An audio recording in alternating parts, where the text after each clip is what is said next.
You're 18 years old. You just finished high school.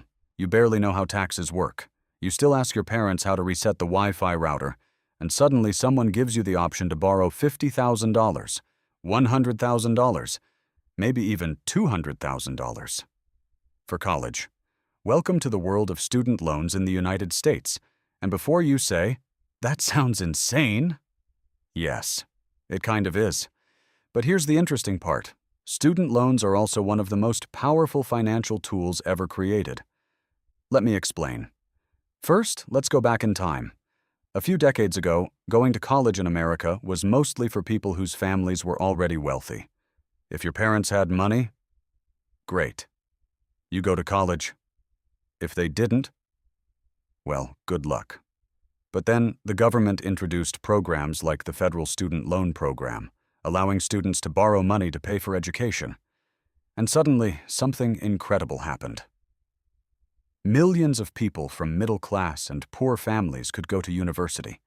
Doctors, engineers, lawyers, scientists, people whose parents had zero money for tuition could suddenly access careers that were previously impossible. So in theory, student loans were meant to do one thing: turn potential into opportunity. And when it works really well. Let's say someone borrows $40,000 to study computer science. 4 years later, they graduate. They get a job paying $90,000 a year. Within a few years, the loan is paid off. And for the next 30 or 40 years, that degree helps them earn significantly more money. Economists call this an investment in human capital. Basically, you're investing in your brain. And unlike cars or phones, your brain doesn't depreciate every year, hopefully. But here's where things start getting complicated, because while the idea behind student loans is powerful, the system didn't exactly stay small. Today, student loan debt in the U.S. is around $1.7 trillion. Yes, trillion. That's bigger than the economy of many countries. Around 40 million Americans currently have student loan debt. Some people owe $30,000. Others owe $200,000. And suddenly, the investment in your future starts feeling a little more like a 30-year subscription you didn't read the terms for. But even with all these problems, student loans still have some real advantages. For example, accessibility.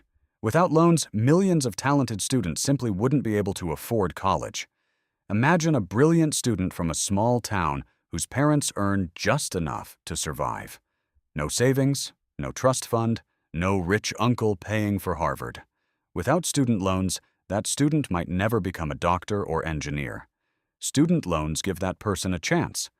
Another positive side is flexible repayment options.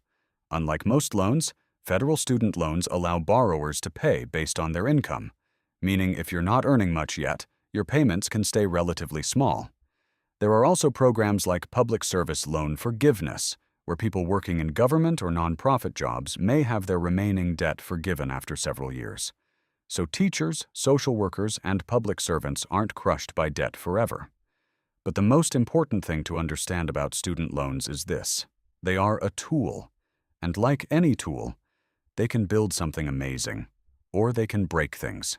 If someone borrows $30,000 to study engineering and lands a high-paying job, that loan might be one of the best financial decisions they ever make. But if someone borrows $150,000 for a degree with very limited job opportunities, that same loan can become a massive burden. So the real question isn't, are student loans good or bad? The real question is, what are you using them for? Because when used wisely, student loans can turn someone with no money into someone with a career, skills, and financial freedom. And when used poorly, well, you might end up paying for your college degree longer than some people pay for their houses, which is not exactly the graduation gift anyone was hoping for. So, yeah, student loans are complicated. They can open doors. They can also create problems. But one thing is certain.